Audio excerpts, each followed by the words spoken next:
Obrigada, Wilton. Muito obrigada a você, a esses benfeitores espirituais da casa de Jorge Niemeyer, que tanto nos amparam, mesmo nós não estando lá presencialmente naquela casa, temos a certeza, a convicção de que eles estão ao nosso lado. E como você já até falou um pouco aí na sua prece inicial, falou sobre o dever cumprido, né?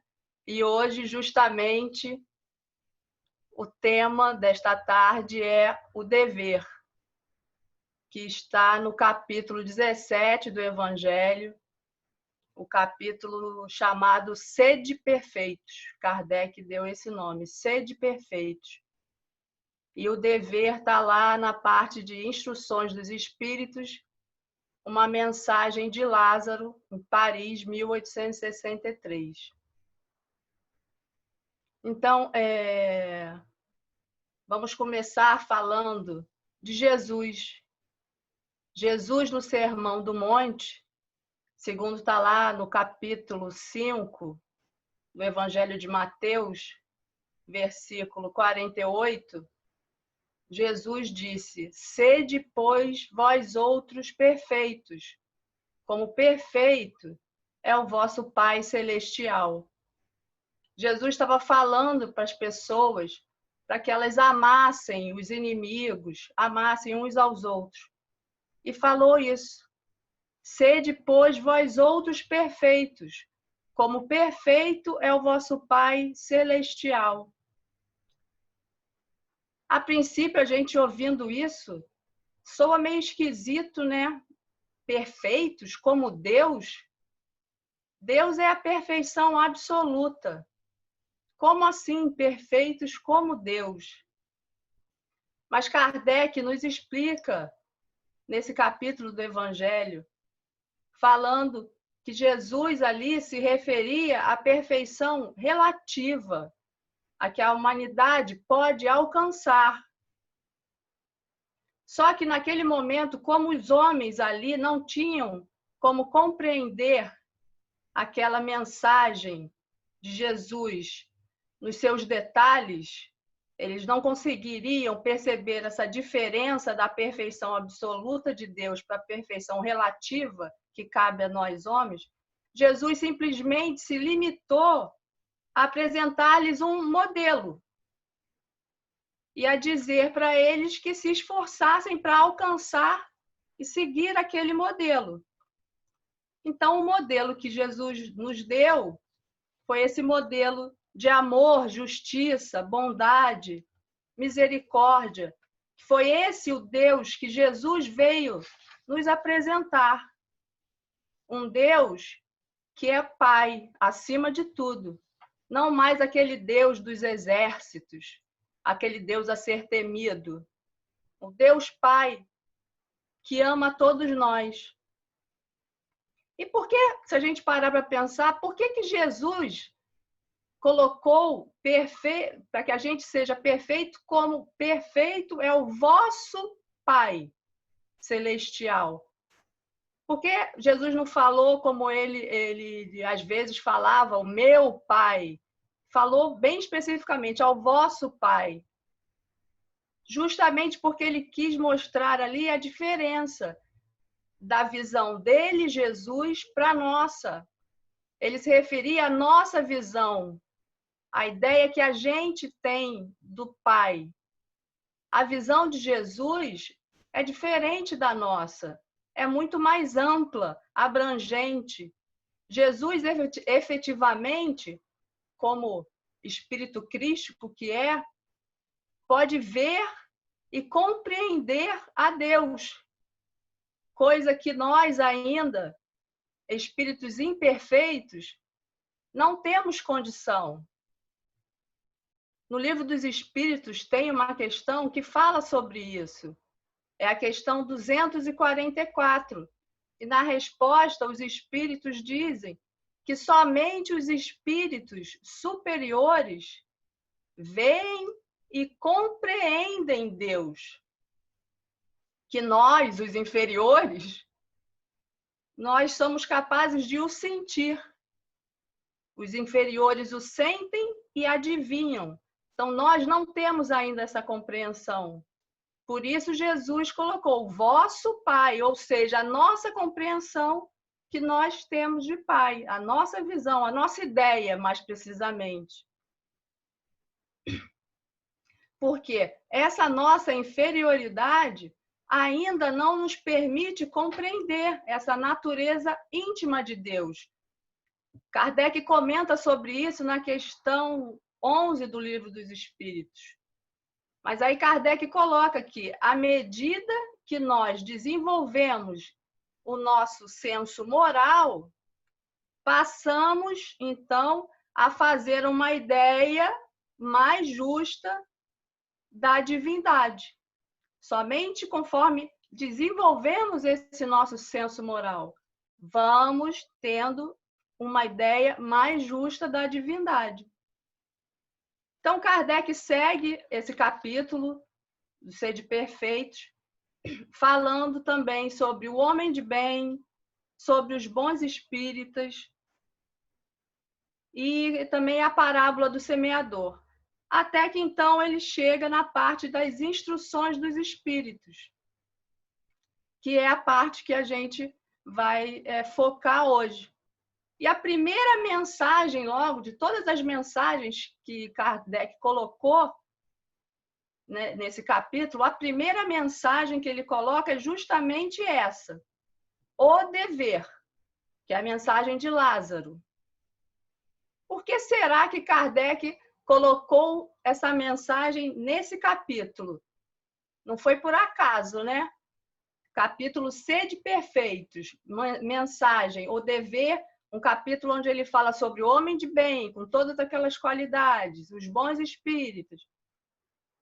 E então ele coloca como a primeira mensagem o dever. Com certeza não foi por acaso, mostrando aí como o dever vai ser importante nessa nossa caminhada aí, em busca da perfeição, a perfeição relativa que somos capazes de alcançar. Então, falando do dever, propriamente dito, a princípio, quando a gente escuta falar sobre o dever, essa palavra dever, a maioria de nós interpreta essa questão como algo, digamos assim, meio pesado, desagradável. A gente prefere falar dos nossos direitos, não é? O dever tem essa carga de responsabilidade, o direito já não tem. Então, eu prefiro muito mais, vamos falar dos direitos, que é mais prazeroso, digamos assim. Mas será que tem de ser assim mesmo? Que o dever tem que ter essa carga assim, pesada, desagradável, ser algo penoso? Será que essa é simplesmente a nossa visão? Vamos ver se até o final do estudo de hoje a gente consegue mudar um pouco essa visão que a gente tem. E aí, seguir um pouco o exemplo dos espíritos mais elevados, mais evoluídos, que tem outra interpretação do que seja o dever. Já enxergam de uma outra forma. Por exemplo, Lázaro, na mensagem, ele diz que o homem, e aí homem como ser humano, tá? Tem de amar o dever. Porque o dever confere à alma o vigor necessário ao seu desenvolvimento. Então, Lázaro diz que nós temos que amar o dever, que o dever é que vai nos ajudar no nosso desenvolvimento. Leon Denis também, no livro Depois da Morte, diz que o dever é uma figura nobre. Figura nobre. Olha o que ele diz. Que se ergue perante nós, apontando a escadaria do progresso. Então, o dever está ali nos mostrando, apontando a escadaria do progresso, para a gente ver a importância que tem o dever na nossa vida. E Lázaro continua na mensagem dele, e ele diz: o dever é a lei da vida. com ele deparamos nas mais ínfimas particularidades, como nos atos mais elevados. Então, nas coisas mínimas, a gente esbarra no dever, nas coisas mínimas, como nos atos mais elevados. Então, o dever, como ele disse, é a lei da vida. Não adianta tentar fugir. Todos nós temos deveres a cumprir. Está lá na questão 559 do Livro dos Espíritos. A resposta dos Espíritos à pergunta 559 é justamente essa. Todos têm deveres a cumprir. Todos, sem exceção. E ele segue na resposta à pergunta 573 do Livro dos Espíritos, e aí ele segue dizendo: aquele que cultiva a terra desempenha tão nobre missão como o que governa ou o que instrui. Tudo em a natureza se encadeia. Então, aquele mais humilde lavrador tem a sua missão, tem uma função útil dentro da harmonia universal. Como aquele que governa, como aquele que instrui, do menor, entre aspas, ao maior, entre aspas, todos têm uma função. Todos são úteis dentro dessa harmonia universal. Tudo na natureza se encadeia, desde do verme, da minhoquinha lá na terra, até o espírito mais elevado, o arcanjo mais elevado. Todos têm uma função, uma utilidade. E os espíritos seguem nessa resposta. Ao mesmo tempo que o espírito se depura pela encarnação, concorre dessa forma para a execução dos desígnios da providência. Todos nós temos um papel, uma tarefa, independente do estágio em que estamos. Cada um de nós tem o seu papel. E Lázaro segue na mensagem dizendo: o dever é a obrigação moral da criatura, primeiro para consigo mesma e em seguida para com os outros. Então, segundo está lá no Evangelho, na mensagem de Lázaro, o primeiro dever do ser humano é com ele mesmo, com o seu próprio progresso. Cada um de nós tem o dever de construir e zelar pela própria felicidade. Para isso que a gente está aqui. Para chegar à perfeição relativa que nos cabe, para contribuir na obra da criação, da forma que nos é possível, porque assim estamos construindo a nossa própria felicidade. Então, temos que primeiro cuidar de nós, nos conhecer melhor, nos respeitar, nos governar com sabedoria.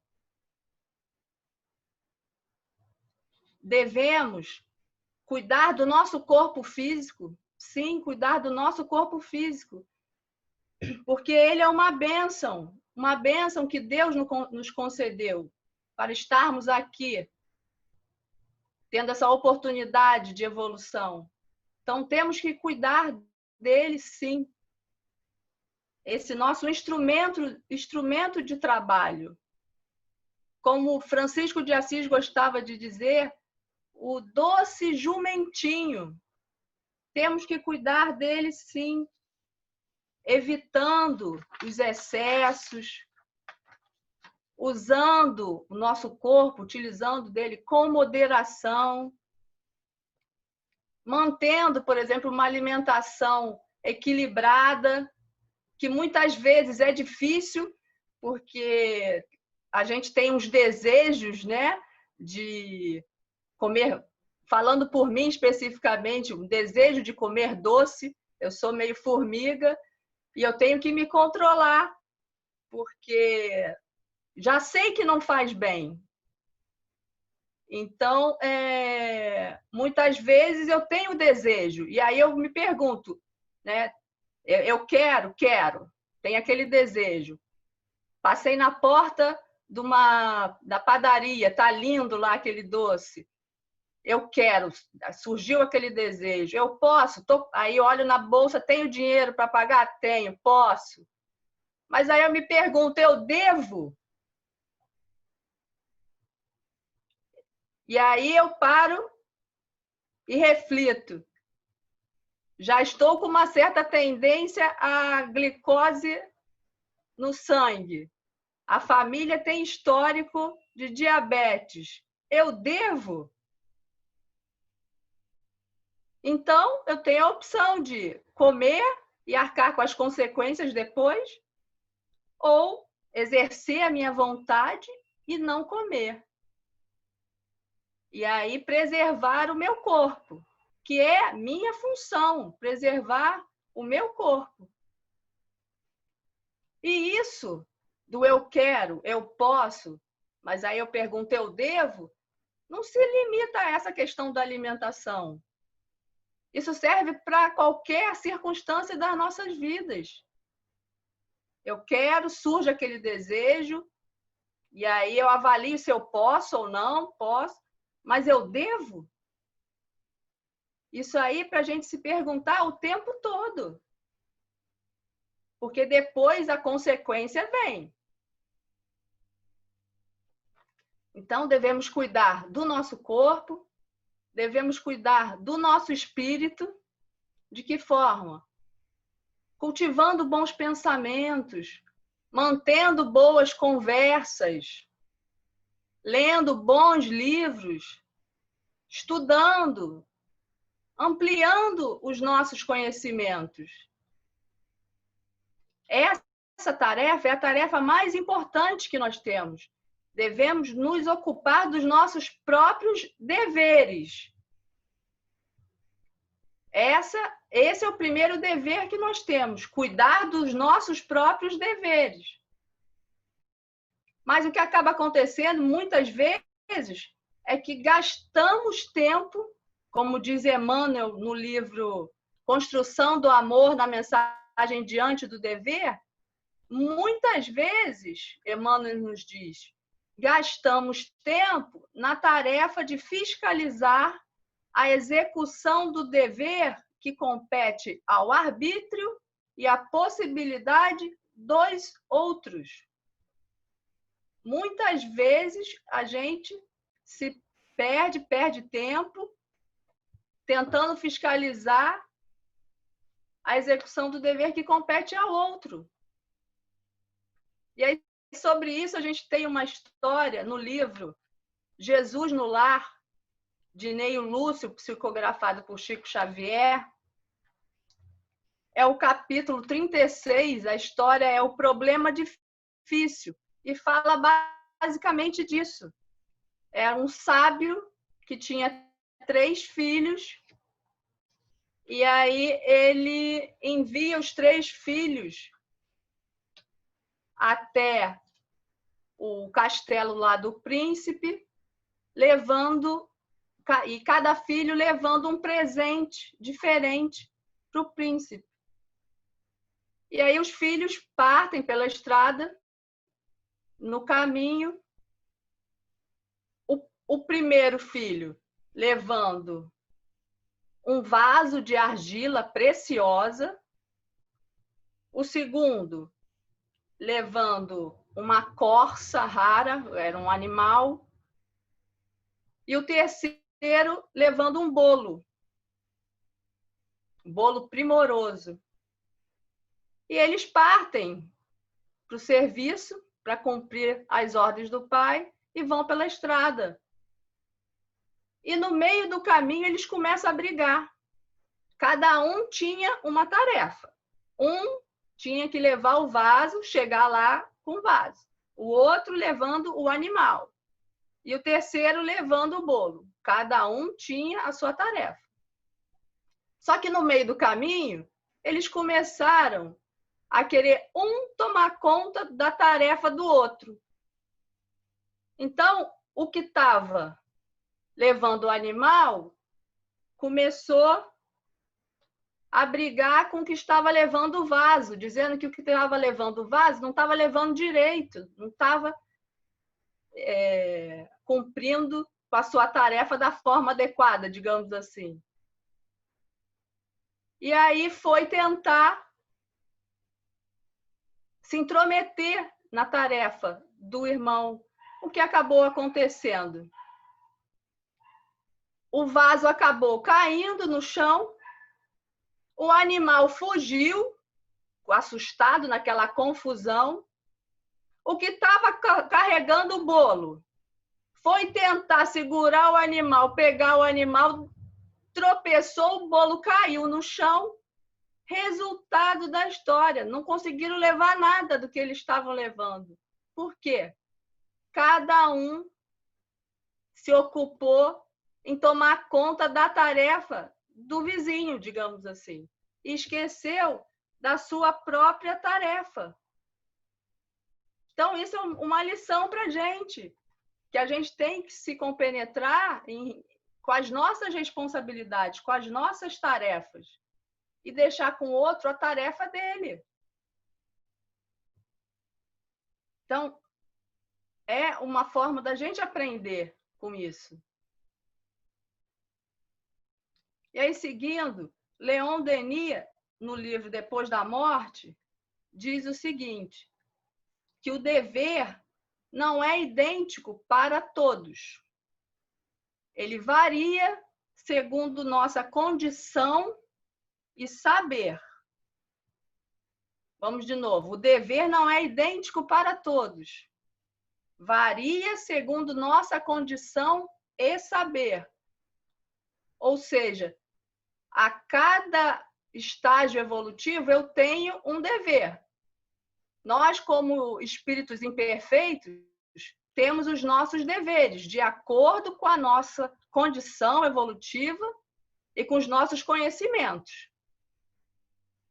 O selvagem que está ainda abaixo de nós, na retaguarda, ele tem outros deveres, de acordo com a condição dele.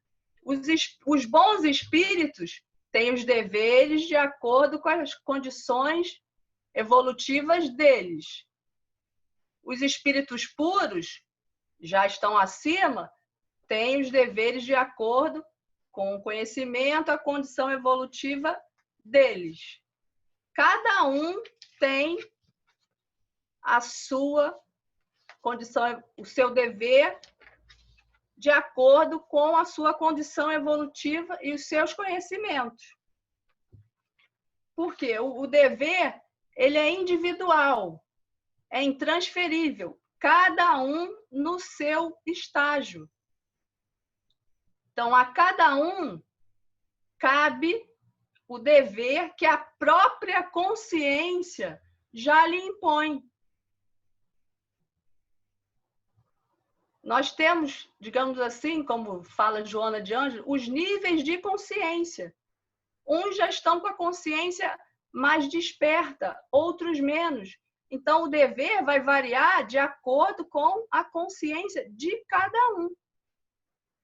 Chico Xavier costumava falar, aos outros dou o direito de serem como são, mas a mim, Chico, dou o dever de ser a cada dia melhor, de acordo com o grau evolutivo que ele estava. Quanto mais elevado, maiores são os deveres. São deveres diferentes daqueles que a gente tinha quando éramos mais inferiores. E daí que decorre essa necessidade de ampliarmos os nossos conhecimentos, de nos instruirmos. Como está lá no Evangelho, no capítulo 6, o Cristo Consolador, que o Espírito de Verdade deixou uma mensagem lá, nas instruções dos Espíritos. Qual foi a mensagem do Espírito de Verdade? Espíritas, amai-vos. Este o primeiro ensinamento. Instruí-vos. Este o segundo. Para a gente ver a importância, foi o próprio Espírito de Verdade, a importância de nós nos instruirmos, de ampliarmos os nossos conhecimentos. Porque a instrução é que vai ampliar esses nossos horizontes. A partir dessa luz que o conhecimento traz, é que o ser humano ilumina aspectos da sua própria consciência que antes estavam obscurecidos, adormecidos. É com essa luz, com a luz do conhecimento. E aí, então, ele é capaz de, aos poucos, compreender melhor a diferença entre o bem e o mal. Ele passa a compreender o que é o bem e o mal. E isso vai fazer com que ele tenha a possibilidade de escolha. Ele vai poder escolher. Vai ter o desenvolvimento do seu livre-arbítrio, que vai acompanhar esse desenvolvimento dessa sua inteligência. E com isso vai aumentar também a responsabilidade dos seus atos. Mas com essa consciência mais iluminada, o que acaba acontecendo é que algumas atitudes nossas que antes absolutamente não nos incomodavam, passam a nos incomodar quando a gente começa a despertar, a ter esse despertar de consciência. Por exemplo, no nosso dia a dia, as brigas no trânsito tão comuns, e aí alguém te dá uma fechada e aí você xinga. Antes você fazia isso e não pesava na sua consciência, digamos assim. Depois, com o despertar da consciência, você para e pensa, para que eu vou xingar? Deixa ele ir, vai com Deus. Quando também a gente fica falando mal do coleguinha, a tal da maledicência. Muitas vezes, antes, a gente falava, não incomodava em nada. Depois, com o despertar da consciência, a gente já não vou falar, já controla mais, não é? Então, por quê? Porque antes a consciência estava adormecida, naquele ponto ali, pelo menos, aí não nos alertava sobre aquele dever de ser tolerante, indulgente, né? De ter compaixão com o nosso próximo e tantos outros deveres. Mas a partir do momento que essa consciência vai sendo despertada, ela vai nos alertando. Então, à medida que o espírito cresce, evolui, esse senso de dever, o seu senso de dever, também se desenvolve, se elabora.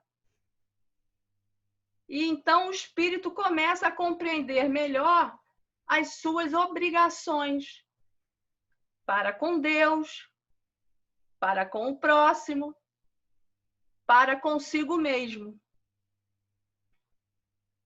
É o que Lázaro nos diz lá na mensagem. Lázaro fala assim: o dever cresce e irradia sob mais elevada forma em cada um dos estágios superiores da humanidade. E ele segue: jamais cessa a obrigação moral da criatura para com Deus. Ou seja, a cada novo degrau que a gente vai subindo naquela escadaria do progresso que Denis falou, surgem novos deveres, novas oportunidades de evolução. E assim continuamente. A gente consegue passar aquele degrau, vai para o outro degrau acima. Novos deveres, novas oportunidades de evolução. E assim continuamente. Como diz o Lázaro, jamais cessa a obrigação moral da criatura para com Deus. E assim continuamente na nossa estrada evolutiva.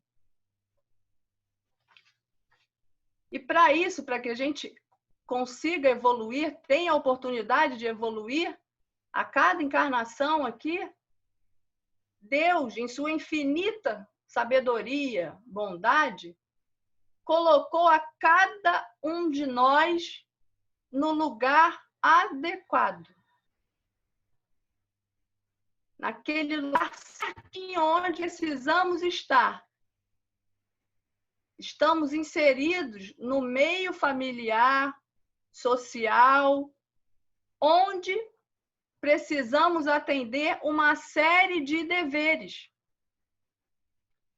Deveres que representam um programa para a gente de aprendizado, que foi traçado antes da nossa reencarnação e o qual nos propusemos a cumprir. A gente se propôs a cumprir, veio para cá para cumprir com esse programa.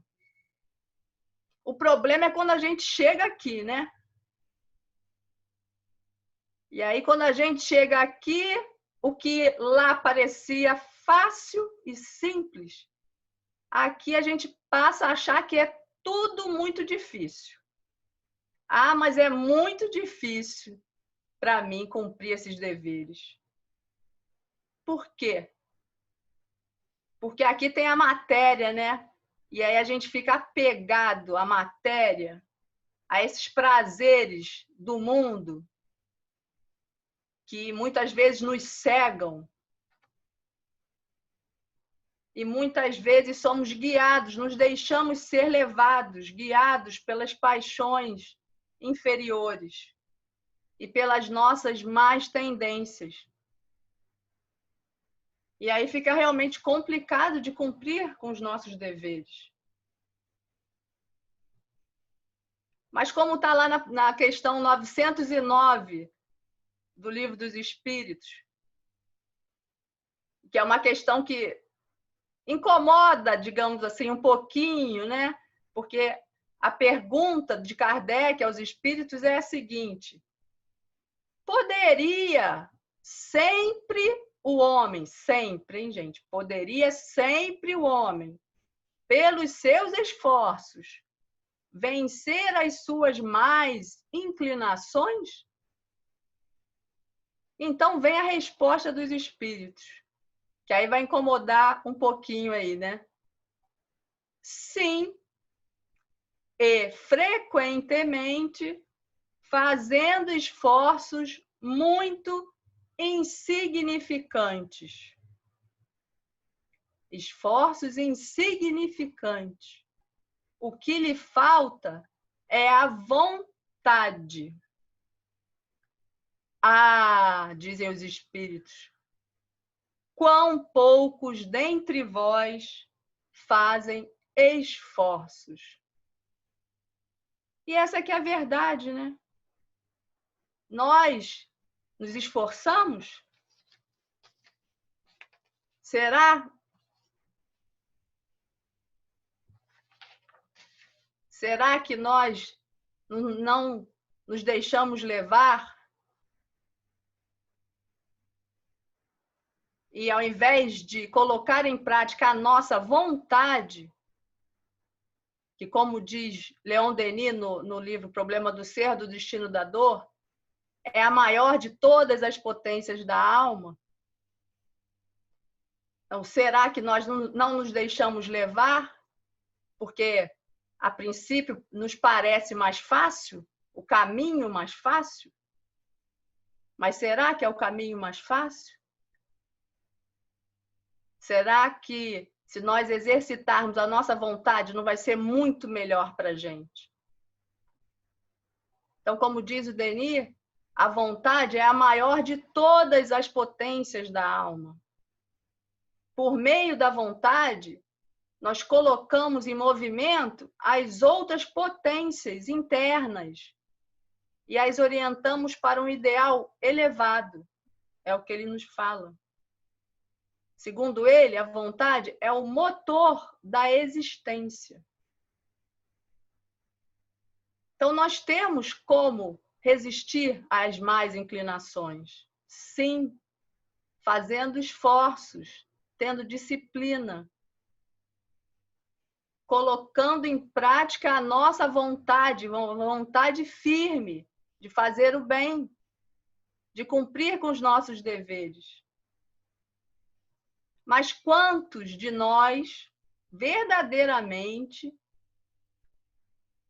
querem sacrificar os seus caprichos, seus desejos, para cumprir os deveres que Deus nos confiou?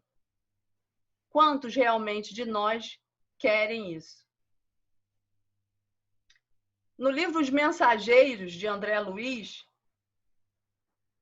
que o nosso grupo de estudo da mediunidade estuda às segundas-feiras,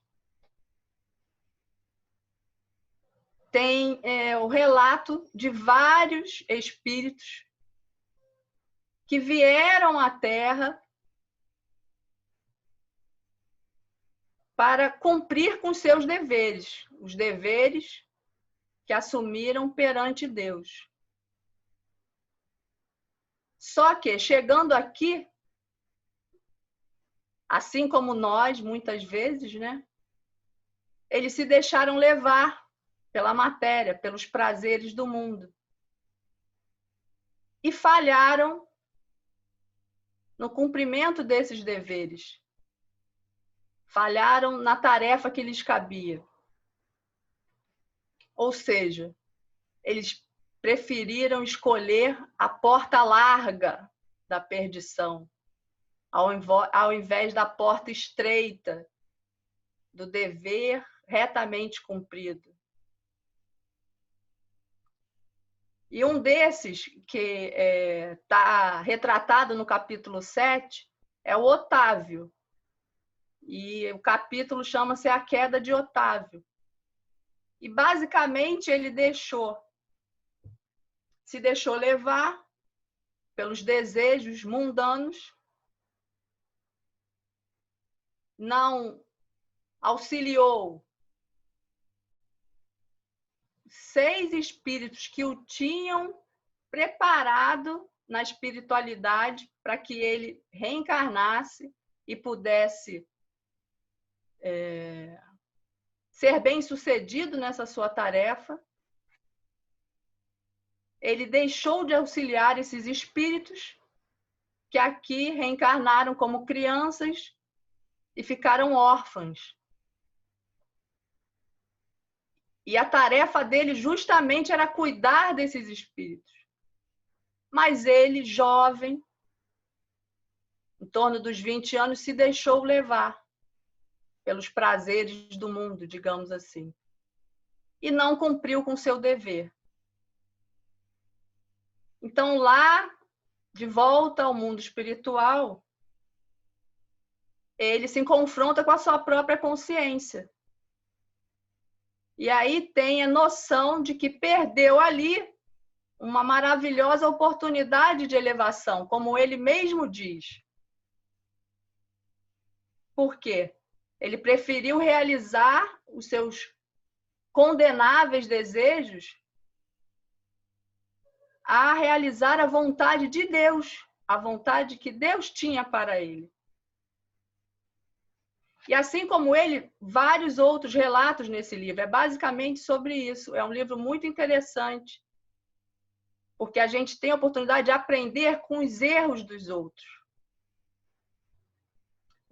além do Otávio, tem um outro capítulo, que é o capítulo 13, que são as ponderações de Vicente. Vicente era o companheiro de André Luiz, também havia sido médico aqui na sua encarnação na Terra. E o Vicente, conversando com André Luiz, comenta sobre um espírito que havia sido médico também aqui na Terra e que tinha abusado da profissão por dinheiro e que, por conta disso, acabou entrando em dolorosa prova. Por quê? Passando para o mundo espiritual, a consciência começou a atormentá-lo. Então, tem uma parte, uma frase que o Vicente fala para o André Luiz, que é muito significativa, que é uma frase que a gente pode levar para o nosso dia a dia, para a nossa vida mesmo. E Vicente fala assim para o André Luiz: a noção do dever bem cumprido é uma luz firme para o dia e abençoado travesseiro para a noite. Vou repetir. A noção do dever bem cumprido é uma luz firme para o dia e abençoado travesseiro para a noite. É aquilo que a gente fala, né, de poder deitar à noite na nossa cama, colocar a cabeça no travesseiro e dormir tranquilo, porque a gente está com a consciência tranquila de que cumpriu com os nossos deveres daquele dia. E essa história desse livro me fez lembrar de uma história daqui, de uma amiga do nosso plano aqui, e uma amiga particular, que agora, nessa situação de pandemia que a gente vive, ela resolveu que precisava ajudar uma outra amiga. Teve esse sentimento de fraternidade. E aí ela falando comigo, eu não tenho como dormir, ela falava para mim, eu não tenho como dormir tranquila, sabendo que a minha amiga está passando por necessidade. É isso basicamente o que a frase de Vicente para André. Ela falou, eu não tenho como dormir sabendo que a minha amiga está passando necessidade. Como é que eu vou conseguir dormir sabendo que ela está passando necessidade? Isso é a fraternidade, que é, segundo Kardec, escreveu lá, e está no livro Obras Póstumas, segundo Kardec, a fraternidade resume todos os deveres dos homens uns para com os outros. Então, nessa época da pandemia, quantas e quantas oportunidades cada um de nós teve de exercitar esse sentimento de fraternidade e cumprir com os nossos deveres em relação ao nosso próximo. Inúmeras. Olha aí quantas oportunidades nós tivemos de ajudar o nosso próximo, de dar um telefonema, de ajudar financeiramente. Inúmeras situações. Muitas pessoas realmente ajudaram. Quantos e quantos se organizaram para ajudar aqueles mais necessitados? Aquele mais forte ajudando o mais fraco. É esse o sentimento da fraternidade, que deve permanecer para nós aqui, especialmente nesse momento. Como diz Kardec ainda lá no livro Obras Póstumas, a fraternidade é a aplicação da máxima: proceder para com os outros como quereríamos que os outros procedessem para conosco. Se a gente estivesse passando por necessidade, a gente não ia querer ajuda? Então é isso a fraternidade. A fraternidade diz: um por todos e todos por um.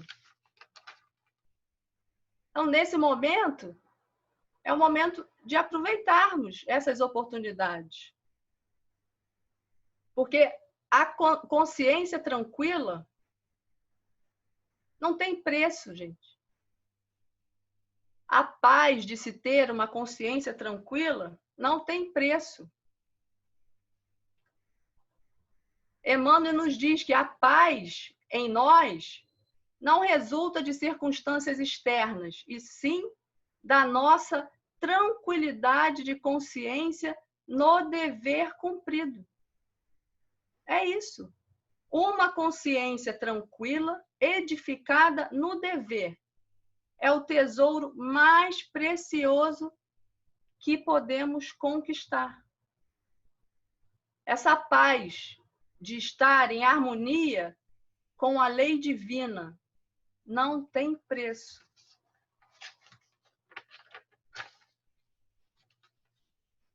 E para terminar, eu trouxe uma outra mensagem de Meimei, que está no livro Pai Nosso, e a mensagem se chama Alegria no Dever.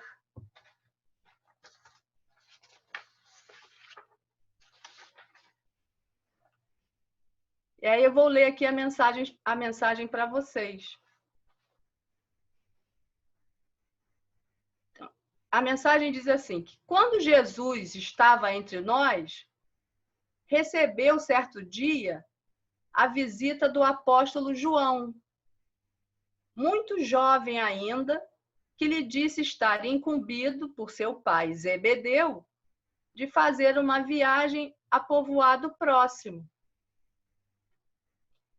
Era, porém, um dia de passeio ao monte, e o moço achava-se muito triste, porque João queria ir com Jesus. Por isso ele estava triste. O divino amigo, contudo, exortou a cumprir o dever. Então Jesus falou para ele: não, vai lá cumprir o seu dever, João. O seu pai precisava do serviço e não seria justo prejudicá-lo. João, então, ouviu o conselho e não vacilou. Foi ajudar o seu pai. O serviço durou 4 dias, mas foi realizado com êxito.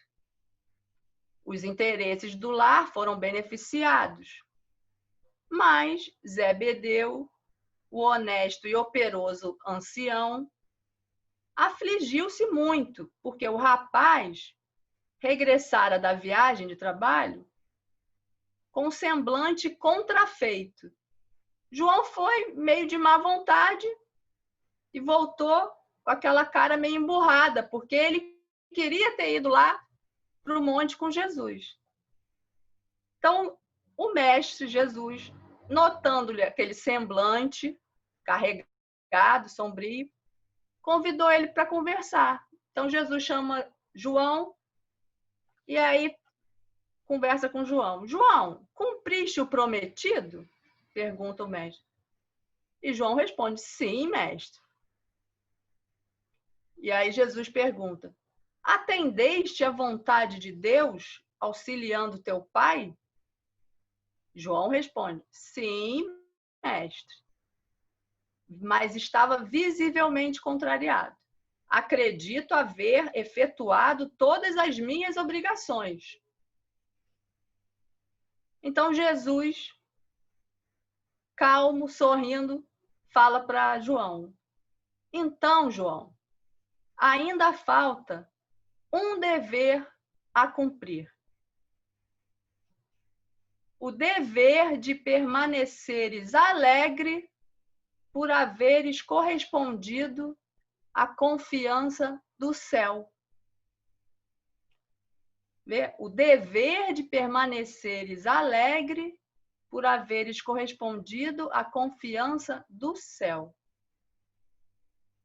Então, João, finalmente, meditou sobre aquela lição, compreendeu aquele ensinamento e ficou alegre.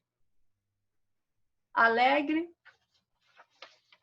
por ter podido cumprir com seu dever, para com seu Pai, para com Deus.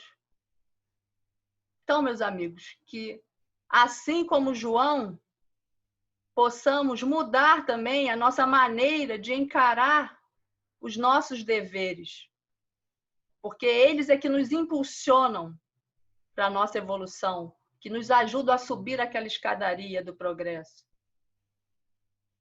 E ao mudarmos essa nossa forma de encarar os nossos deveres, possamos descobrir a alegria de servir a Deus, a Jesus, nosso Mestre. E que sejamos eternamente gratos pela oportunidade de participar dessa grande obra divina. Então, que Deus abençoe a todos nós, meus irmãos. Fiquem em paz. Muito obrigada.